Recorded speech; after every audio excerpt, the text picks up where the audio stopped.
Pour résoudre le problème des réchauffements climatiques dans le monde, Kinshasa a accueilli la 5e session plénière conjointe IDAKI avec comme thème la problématique de l'exploitation minière face aux enjeux de la protection des écosystèmes, la gestion de la biodiversité et la lutte contre le changement climatique en République démocratique du Congo.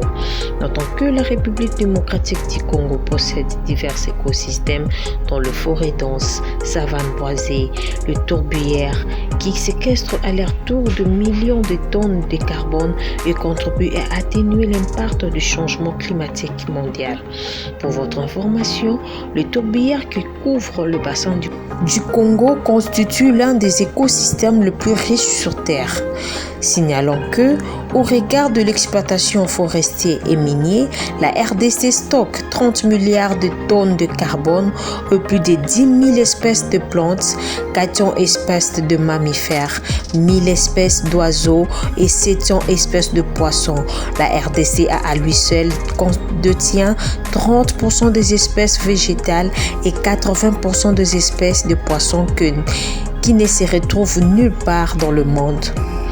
Malgré que la RDC reste un scandale écologique et environnemental, il lui est confronté sur le choix, soit de choisir l'exploitation de ses ressources naturelles au détriment de l'écosystème, ou de l'autre côté, ne pas exploiter ses ressources naturelles pour préserver l'avenir de la planète Terre. Que faire face à cette situation? C'est dans cette perspective que les plateformes IDAKI ont trouvé mieux de réfléchir sur cette problématique. Suivez. Je suis le président de l'IDAK. L'IDAK, c'est la plateforme de dialogue entre plusieurs acteurs, la société civile, le gouvernement et les entreprises minières, ainsi que les entreprises, les artisanats miniers, qui visent le développement durable dans le Grand Katanga. Ok, aujourd'hui nous venons d'assister à l'ouverture de cet atelier qui est par rapport à faire des échanges par rapport aux problématiques de l'exploitation minière. Qu'est-ce que la population peut retenir par rapport à ces assises? En fait, ce qu'il faut retenir, c'est que dans notre pays qui vit ou qui a son économie basée à grande partie sur l'exploitation minière, il se pose un dilemme parce que les ressources minières que nous avons sont importantes pour créer les richesses et avoir un entrain de développement économique. Mais en face, on se trouve dans un contexte où le réchauffement climatique et la détérioration de la biosphère demandent à ce qu'on puisse prendre des mesures environnementales qui vont quelque peu en porte-à-faux avec l'exploitation minière. Alors que faire? Nous avons pensé, l'IDAK et l'IDAKI, qu'il était important de réfléchir sur la question afin de faire jaillir le choc des idées, des orientations, des recommandations qui permettraient une conciliation entre ces activités ou ces points de vue, de sorte qu'on trouve des voies et moyens pour permettre des activités minières dans un contexte où l'environnement est protégé. Et nous avons choisi cette période expressément parce que, comme vous le savez, il y a la COP27 qui vient et notre gouvernement va participer. Et au niveau international, le Congo est pointé comme une des solutions maîtresses pour la protection de l'environnement.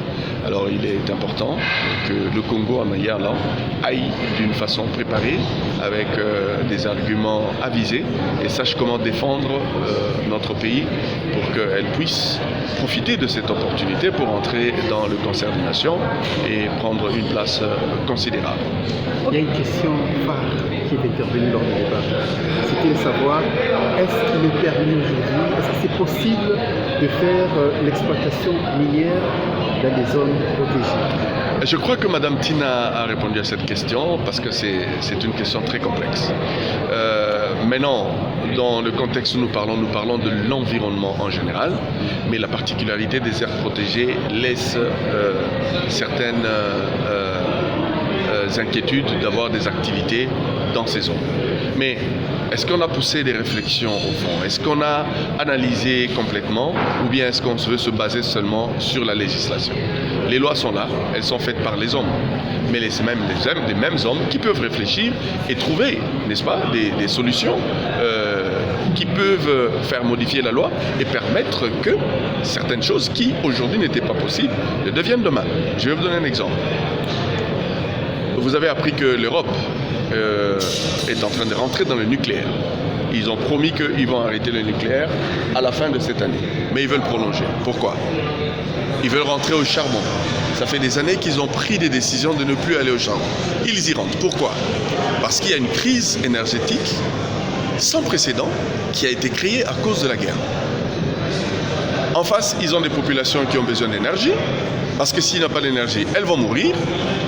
Et de l'autre côté, il y a l'environnement qui va être protégé, parce que si on ne la protège pas, on va tous mourir. Que faire? On laisse mourir les gens aujourd'hui ou on trouve des solutions de sorte que pendant qu'on protège les gens aujourd'hui, on voit de quelle manière on peut protéger aussi l'environnement. C'est dans ça, ce contexte que je pense que nous devons tous nous axer. Et je suis convaincu que les intelligences sont ici pour trouver des voies et moyens pour permettre une exploitation, même dans les zones qui sont protégées. C'est possible, si on réfléchit. Nous vous remercions. Ambassadeur Tosim Banou, négociateur senior de RDC pour la Convention climat. Ok, aujourd'hui vous venez d'intervenir par rapport à la situation de notre pays concernant l'exploitation minière. Qu'est-ce que la population peut retenir par rapport à l'exploitation de lithium? Est-ce qu'il y aura une production locale ou est-ce qu'ils vont venir juste exploiter et puis aller transformer ailleurs? Alors la RDC joue un rôle crucial puisqu'elle détient énormément de réserves de ces minerais qui jouent un rôle dans la transition énergétique au niveau international, que ce soit le lithium, que ce soit le coltan, que ce soit le cobalt.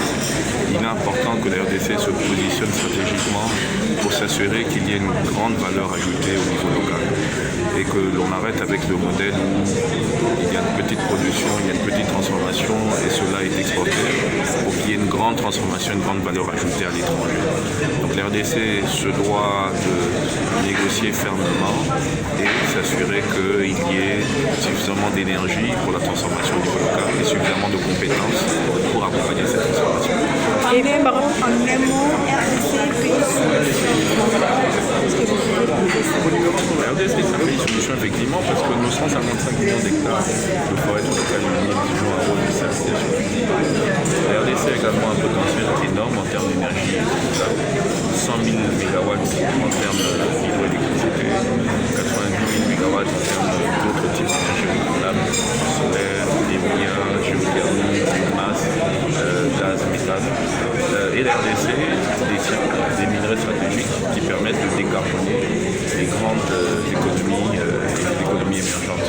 Donc la RDC effectivement apporte des solutions pour régler ce problème. Est-ce que cette solution ne va pas créer encore de problèmes ou de guerres successives dans notre pays? Non, si jamais c'est une production qui est bien réglementée, qui est bien sourcée, bien suivie, bien certifiée, il ne devrait pas avoir de problème. Ok, nous vous remercions. Merci.